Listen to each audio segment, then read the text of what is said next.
Olá, lindezas! Tudo bem com vocês? Eu sou a professora Helena e a aula de hoje é Conceitos básicos em genética.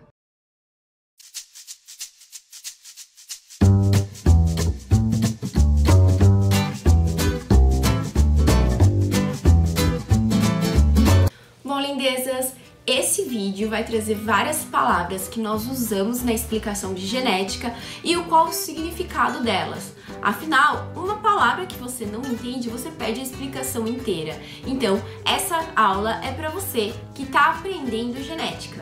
E a primeira palavra é genética. Genética é o ramo da biologia que estuda a hereditariedade, ou seja, como as características passam dos pais para os filhos. A próxima palavra é DNA. Aposto que você já ouviu falar em DNA. DNA significa ácido desoxirribonucleico.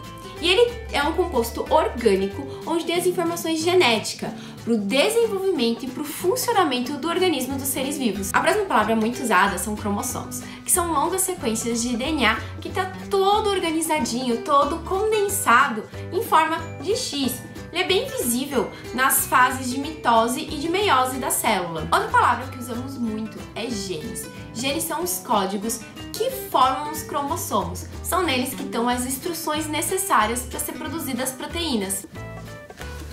Você sabia que dentro de cada célula humana tem cerca de 25 mil genes?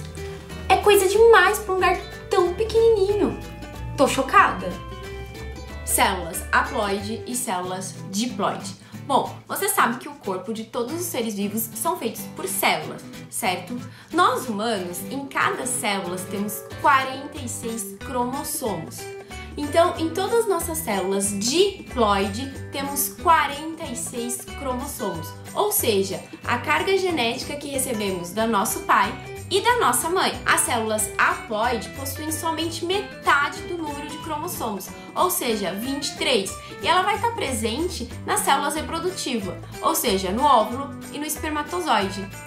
Gente, fiquei tão emocionada que eu ia falar de Mendel agora, que eu até derrubei água na minha blusa, então segue o vídeo com a blusa molhada mesmo. Mendel, ele é considerado o pai da genética.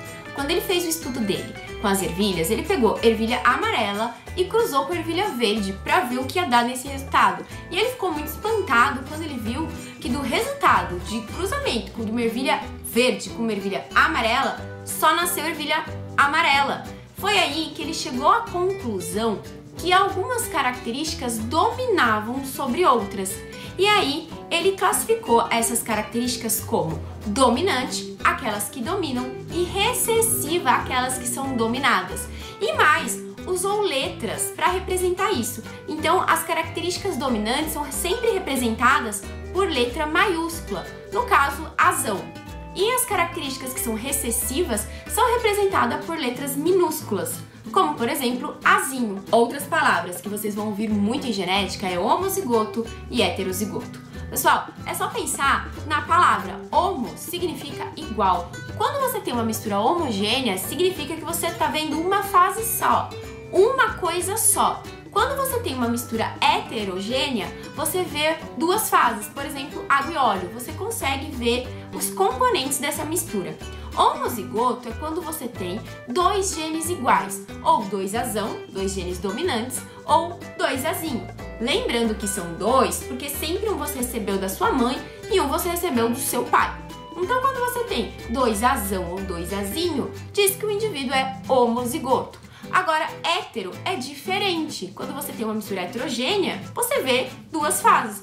Heterozigoto significa que o indivíduo tem um gene dominante e um gene recessivo, ou seja, um azão e um azinho. E as últimas palavras de hoje, dessa aula, são genótipo e fenótipo. Genótipo é o que está escrito lá nos genes, tá? É a característica ou dominante ou recessiva, mas que está lá nos genes. E fenótipo é a expressão dessa característica. Por exemplo, cabelo castanho, olho castanho, é aquela característica que você enxerga. A gente chama de fenótipo. Genótipo, então, é o que está nos genes, é a característica dos genes, e fenótipo é a característica que esses genes expressam e você consegue enxergar. Bom, pessoal, espero que vocês tenham gostado da aula, que tenha auxiliado vocês. Se você gostou, dá um like pra Pro, tá? Se você não é inscrito no canal, por favor, faça uma professorinha feliz, se inscreva no canal e aguarde para os próximos vídeos.